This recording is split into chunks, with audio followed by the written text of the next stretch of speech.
I started when I was 3, but I remember being 8 years old and being in a ballet class and looking at my teacher, and she was explaining something. I remember looking at her and going, I really have to get this because this is what I'm going to be doing.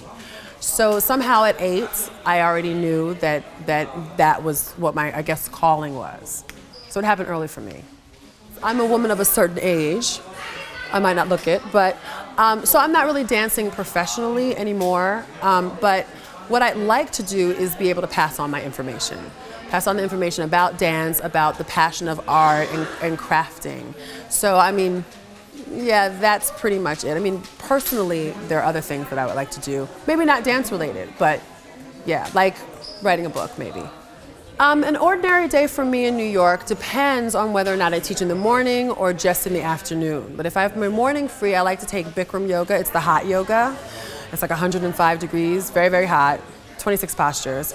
That gets me started, and then I usually go home. I work on my blog. I have a body image blog called mybodymyimage.com. So I will either generate posts or do some writing for that, and then in the afternoon I'll go and teach at the Ailey School, usually in the afternoon 4:30 to like 6 or 7. And then I come home, I walk my dog, you know, and then a little wine, never hurt anybody. One would be, especially in situations like this where you have international teachers bringing different concepts and different styles to you, stay open.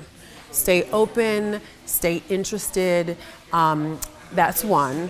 2 is really take your class. A lot of times you can get like, oh, we have tomorrow, oh, well, no, take every class you're in fully, 100%. And if you can't be physically 100%, then at least intellectually and mentally 100%. And then the third thing would be just to always remember why you chose it. Because in the process of working, it's hard and you can get frustrated and there are peaks and valleys. But when you're feeling bad about yourself or it's not really working, you can just sit back and go back to that original thought of why, that original joy of why you're doing what you're doing. And then it'll pass. You know, tomorrow's always another day. Dance it, Sophia.